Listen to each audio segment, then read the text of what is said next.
Assalamualaikum warahmatullahi wabarakatuh.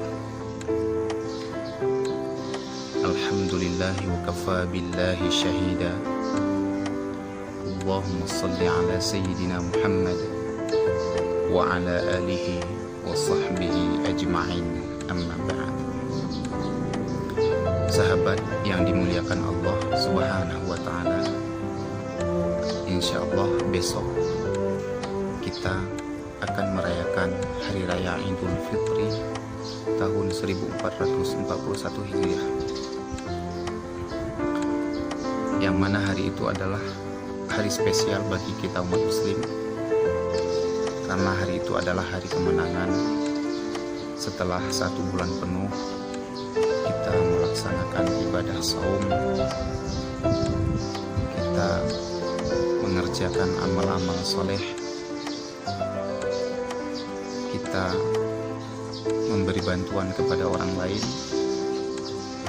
kita memberi manfaat bagi orang lain.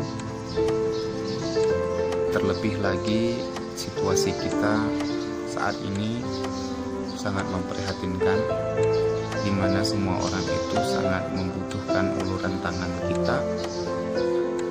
Maka bagi kita-kita yang sudah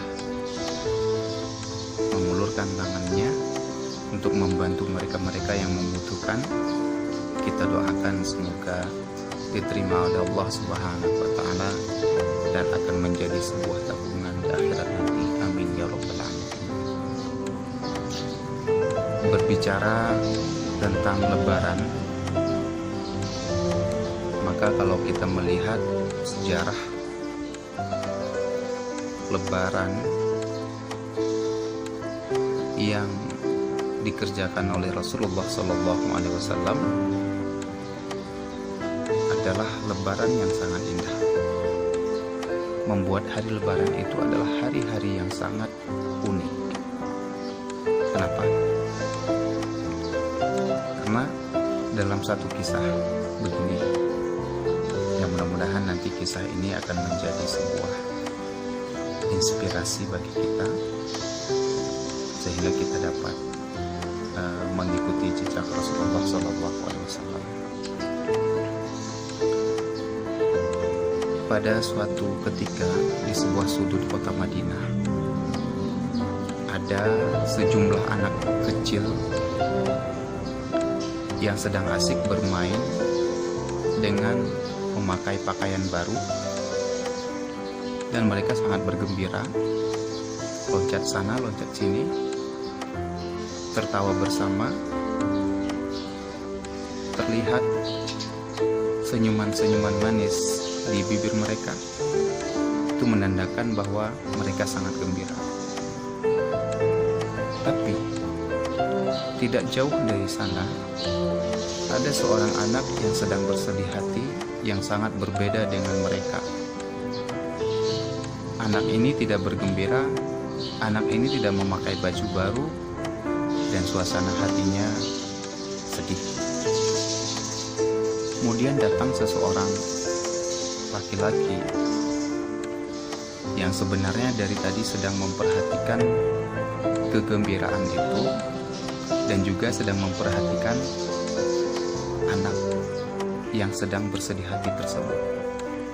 Kemudian seorang laki-laki ini mendekat, kemudian bertanya kepada anak yang sedang bersedih hati,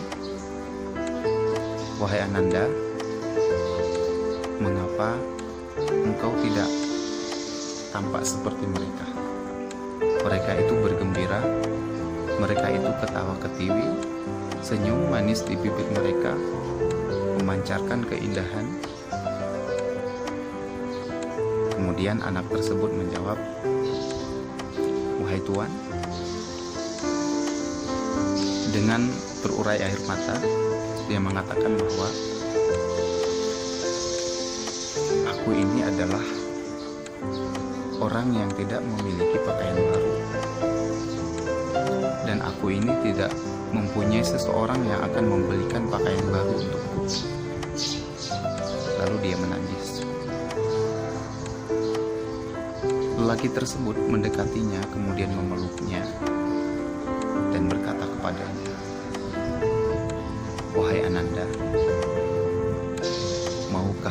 menjadi anakku dan aku sebagai ayahmu, Fatimah sebagai saudarimu, Ali sebagai pamanmu, Aisyah sebagai ibumu. Lalu anak itu terdiam dan terkejut. Ternyata masih ada orang yang seperti ini. Lalu segera sadar bahwa yang berkata demikian adalah Rasulullah Sallallahu Alaihi Wasallam. Subhanallah. Lalu Rasulullah Sallallahu Alaihi Wasallam membawa anak tersebut ke rumahnya, lalu membelikannya pakaian baru, memberikan makanan yang layak kepadanya, sehingga dia sekarang merasa gembira. Kemudian anak tersebut kembali lagi kepada teman-temannya, dan dia gembira sekali. Sampai di sananya, teman-temannya bertanya, "Wah, kenapa berbalik ya? Sekarang kamu yang sangat bergembira. Pakaian kamu lebih baru daripada pakaian kami.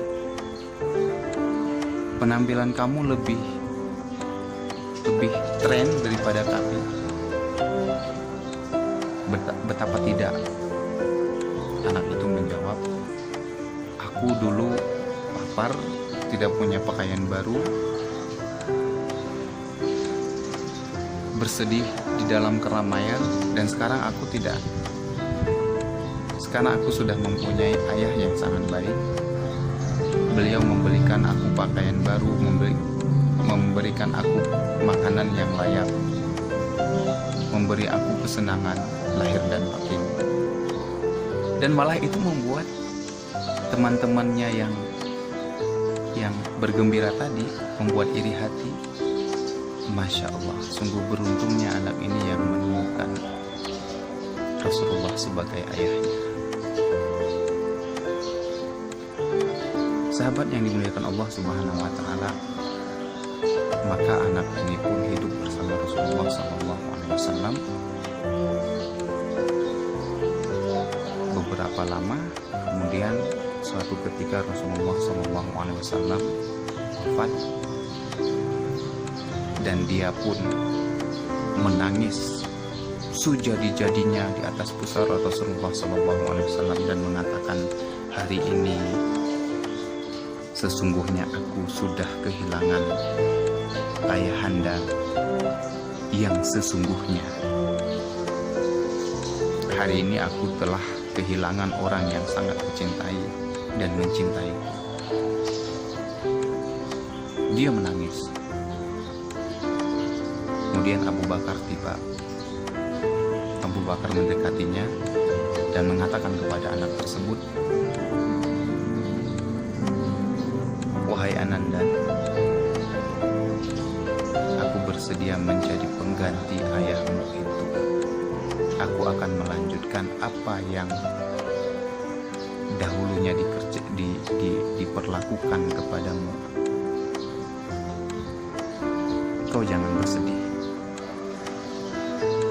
Sahabat yang dimuliakan Allah Subhanahu wa Ta'ala, ini adalah lebaran unik ya, yang dialami oleh Rasulullah SAW, yang bisa memberikan pelajaran kepada kita, inspirasi kepada kita bahwa untuk menyantuni anak yatim itu adalah sunnah Rasulullah SAW. Ada dalam sebuah hadis Rasulullah SAW, an Sahli bin Sa'adin qala Rasulullah sallallahu alaihi wasallam, "Ana wa kafilul yatimi fil jannati hakadha." Wa asyara bis sababati wal wusta wa farraja bainahuma syai'a. Dari Sahal bin Sa'ad berkata, Rasulullah sallallahu alaihi wasallam bersabda bahwa aku, kata Rasulullah, dan orang-orang yang menyantuni anak yatim seperti ini di dalam surga bersamaku, sambil beliau mengisyaratkan jari telunjuk dan jari tengahnya, wafarraja bainahuma syai'an, dan agak direnggangkan seperti ini. Begitu dekatnya orang-orang yang menyantuni anak yatim dengan Rasulullah SAW di surga nanti. Sahabat yang dimuliakan Allah Subhanahu wa Ta'ala, tentunya kita mau dalam surga bersama Rasulullah SAW. Tidak ada seorang pun yang menolak hal itu. Maka ikutilah apa yang pernah dilakukan oleh Rasulullah SAW. Jangan sampai kita diancam oleh sebuah firman Allah dalam surat Al-Ma'un, yaitu orang-orang yang mendustakan agamanya. Fadzalika alladzi yad'ul yatim. Orang-orang tersebut adalah orang-orang yang menghardik anak yatim. Na'udzubillahi min dzalik.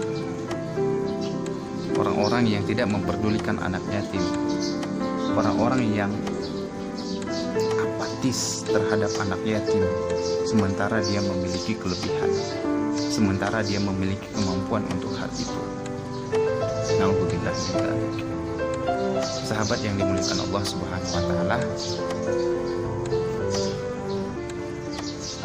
selamat merayakan Hari Raya Idul Fitri 1441 Hijriah. Mohon maaf lahir dan batin. Assalamualaikum warahmatullahi wabarakatuh.